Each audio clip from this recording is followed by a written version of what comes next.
The first light of dawn crept over the horizon, painting the frigid waters of North Norland Bay with streaks of molten gold. Elena Cruz stood alone on the weathered deck of her small exploration boat, her breath visible in the crisp morning air. In one hand, she cradled a chipped mug of coffee, long gone cold, in the other a battered notebook filled with scribbled data from countless expeditions. She was here for a routine test of her underwater drone, measuring currents, logging temperatures, tracking the subtle pulse of the sea. Her eyes, shadowed with fatigue but sharp with focus, traced the gentle swell of the waves. The ocean had been her teacher for over a decade, revealing its secrets in whispers and riddles, and she'd learned to listen closely. That morning, though, the ocean didn't whisper. It called. A deep, resonant hum rose from beneath the surface, a sound so primal it seemed to ripple through the boat's hull and settle into her bones. She set her mug down with a clatter, her notebook slipping to the deck as she leaned over the rail. "What's that?" she said aloud, her voice sharp against the wind. The hum wasn't mechanical, not the groan of a distant ship or the creak of shifting ice. It wasn't even the mournful song of whales she'd recorded on so many nights. It was something else, something alive, urgent, almost pleading. "Are you talking to me?" she asked the waves, half expecting an answer. Her gaze dropped from the sky to the inky depths below, her pulse quickening. The sound lingered, tugging at her like an invisible thread, and she felt the weight of it, a quiet invitation from the sea itself. Instinct took over. She retrieved the drone from its cradle, her fingers deft despite the chill numbing them, and lowered it into the water. The screen flickered to life, casting a pale glow across her face as grainy images emerged. Tendrils of kelp swaying lazily, a shimmer of fish darting through the shadows, the muted dance of light filtering from above. She adjusted the controls, scanning methodically, until a sudden movement jolted her attention.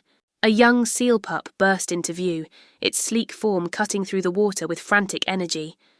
It swam in tight, erratic circles, as though trapped in an invisible cage. "Hey, little one, what's got you so worked up?" Elena muttered, leaning closer to the screen. The pup paused, then darted forward only to loop back again, its dark eyes wide with something like desperation. "You're trying to tell me something, aren't you?" she said, her voice softening. She couldn't ignore it. With a flick of her wrist, she redirected the drone to follow the pup, then climbed to the helm and nudged the boat deeper into the bay.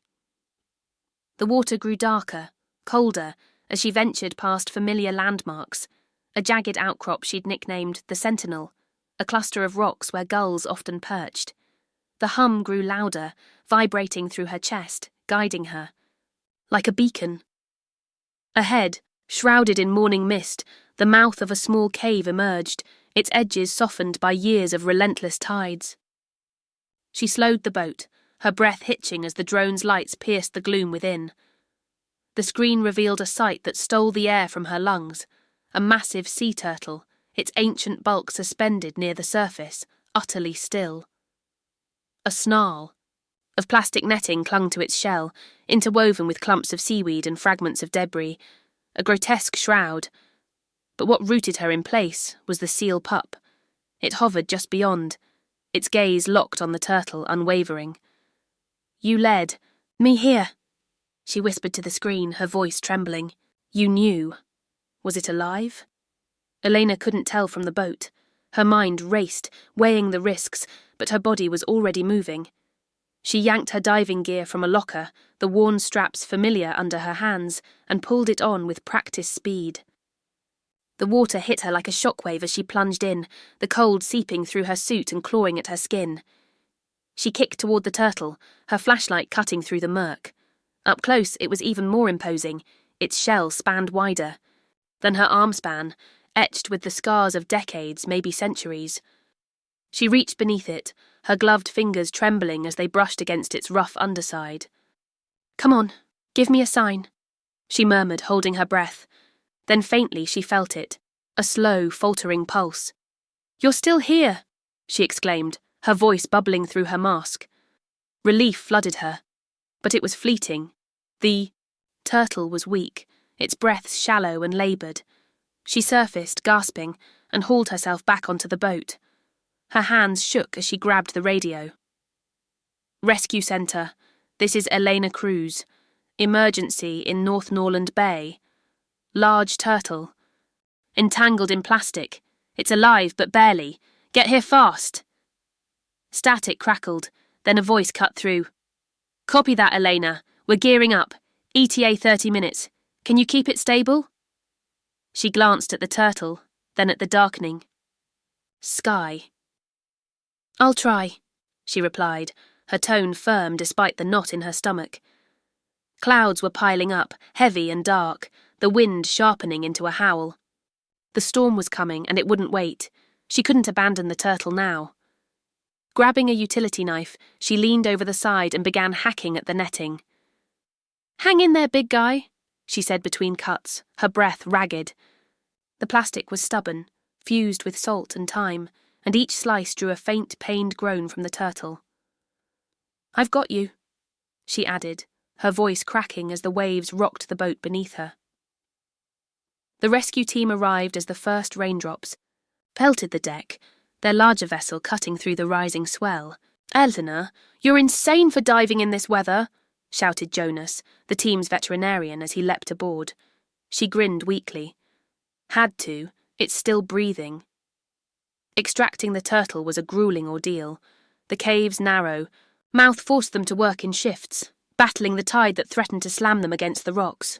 Pull harder, damn it! Jonas barked at the crew, while Elena shouted directions over the wind, her voice hoarse. When they finally dragged the turtle free, its injuries came into stark relief. The netting wasn't just tangled, it had burrowed into the shell, carving deep gashes that oozed with infection. Jonas knelt beside it, his expression darkening. This is bad, Elena. The shell's fractured, and the debris has been here for years. It needs surgery, or it's done. As they secured the turtle for transport, one of the younger crew members, a wiry kid named Sam, paused, running a hand over its markings. Wait, this isn't just any turtle. Look at the ridges, the coloration. It's a Varuna. Elena's head snapped up. A Varuna? You're sure? Sam nodded, wide-eyed. My granddad used to tell stories about them, said they could live forever.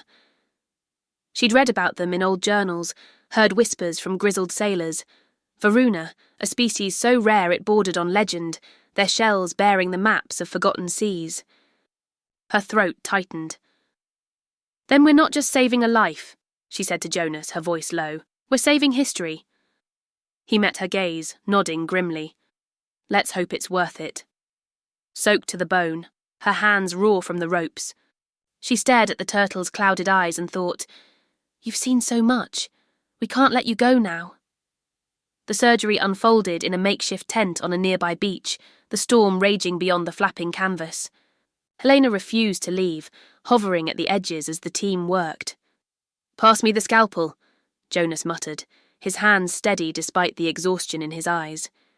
The air smelled of antiseptic and salt, the turtle's laboured breathing a counterpoint to the wind's howl. Hours stretched on, the vet's tools pulling a grim harvest from its flesh. Coils of nylon fishing line, a rusted bottle cap, a shard of a plastic doll's arm, its painted smile mocking them all. How does this even happen? Sam asked, his voice tight with disbelief as he held a tray of debris.